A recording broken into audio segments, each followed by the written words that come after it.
So yeah, that race happened.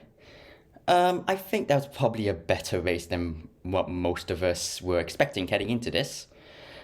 So basically, for those of you that don't know, I'm just going to run down the order. We had Verstappen winning. He is currently on a mad one at the moment. He is just so good. He's so unbeatable. That Red Bull is working so well. Then you had Russell, Leclerc, Hamilton, Perez finished rounding at the top five. Then Alonso, Norris, Carlos Sainz, which again Ferrari operational disaster class that race, as we've come to expect from them, unfortunately. Then Ocon and then Stroll rounding out the top 10. Great result for Stroll, in all fairness. But briefly talking about the race, it was pretty evident that essentially from lap 15, lap 20, that Verstappen, Leclerc, Perez, and Sainz were all going for the two stop. They had all stopped fairly early and they put on the medium tyres and it's on the softs as well. Hamilton and Russell were going for the one stop, especially after it was made obvious by Fernando Alonso that the hard tyre was working really well. So they pitted on, I think, around lap 30 on the medium. They started on the mediums, they pitted around lap 30 and went on to the hards. Now, this is actually shaping out to be a really intriguing race because Verstappen obviously had better pace for the time that he was on the mediums relative to the Mercedes on old mediums, but the Mercs were faster on their hard tires. But then you know for a fact that Verstappen would have to pit again, slap on another set of mediums or hards, and would be much quicker.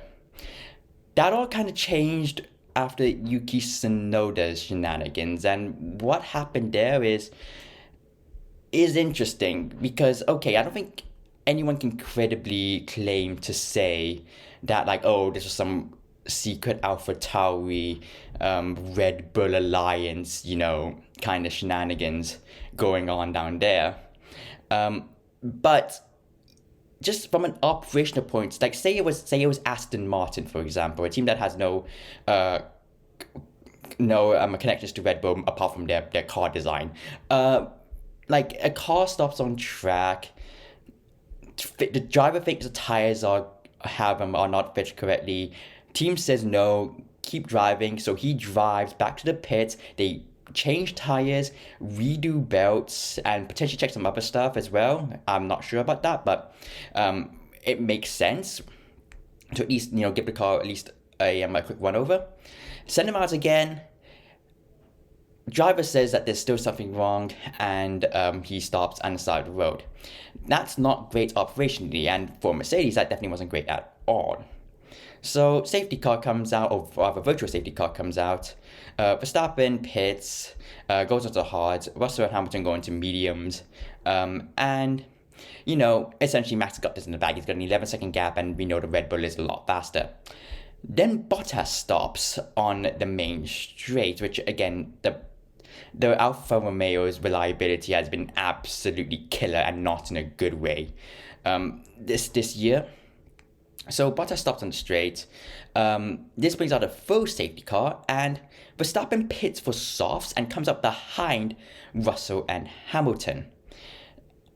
And what, again, I'll briefly discuss this after I get run through the race quickly. Then Russell decides to pit not long after Verstappen. I think it's the lap before, but Hamilton does not. So what you've got is Hamilton on relatively new mediums against Verstappen on softs and Russell on softs and Leclerc on softs, and needless to say gets absolutely monstered by all three and finishes down in fourth. And essentially they all pass, the three above mentioned passed Hamilton and finish in the order as mentioned above: Verstappen, Russell, Leclerc. Now, this is interesting from a Merc standpoint because I think my analysis and my first thoughts about this were either you pit both or you don't pit either. And it's not like, oh, if we left them out, Verstappen would have jumped, Hamilton or Russell anyway. And, we'd have been sitting duck to the Ferraris behind.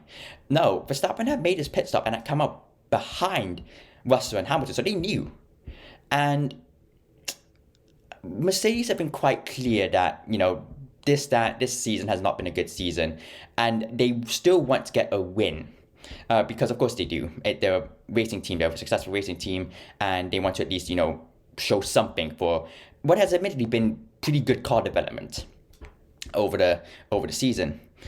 They haven't said anything about potentially beating Ferrari to the Constructors' Championship, which again suggests to me that they really want to focus on this win. But if they want to focus on this win, they should have left really both cars out, because while I do think that, Verstappen was going to pass both of them anyway, especially given the Merck's tire warm-up issues and the fact that the Red Bull on softs is cracked. It's a kind of what if, say, we've seen a lot of drivers in F2 and F3 and even F1 get pushed out at turn 1. What's to say that Russell, aggressively defends against Verstappen, pushes Verstappen out, he falls behind a Ferrari, and, we've got a bit of breathing room there. And furthermore, you have a buffer where one driver is potentially exposed, but the other driver can try and bolt as quickly as possible, a la, not exactly a 100% parallel, but a la Perez and Verstappen at points last year. So this is interesting. And again, this would have been the best opportunity for Mercedes to get a win. And again, like I said, I don't think Mercedes really cared too much about losing to Ferrari in the constructors. I think if you offered them now second and no win, or third and one win, I think they'd probably take the latter, to be brutally honest.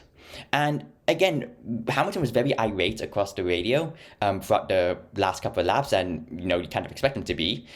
But at least if, say, this had happened to Russell and Hamilton, say they'd left Russell and Hamilton both out, and they both got passed by, Verstappen and Leclerc and finished 3-4, as opposed to 2-4.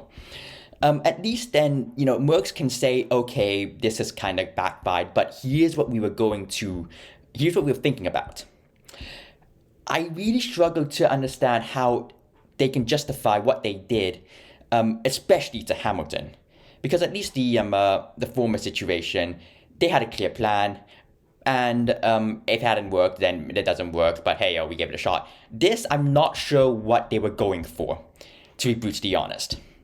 So, and this has probably been the first mistake that Merckx have made operationally all year, which is saying something, especially when, Red Bull have been pretty good, but I think they've also made maybe one or two mistakes. Ferrari, the less about them, the better.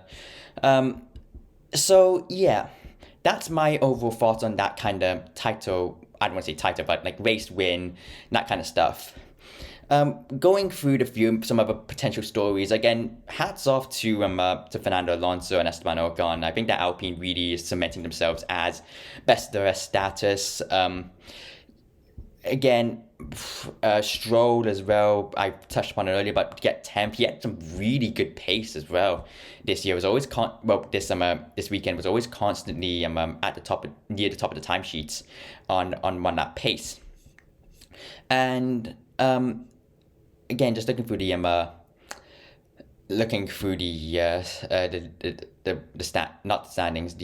classification. Norris in 7th, Ricciardo in 17th. Admittedly, I'm not sure how the shenanigans at the end with the safety cars and whatnot really affected him. Whether there was some kind of issue there, or he just got the bad end of the deal. But that's really, really not great, and that kind of solidifies, if anything, it justifies Zach Brown's insistence on getting Oscar Piastri in.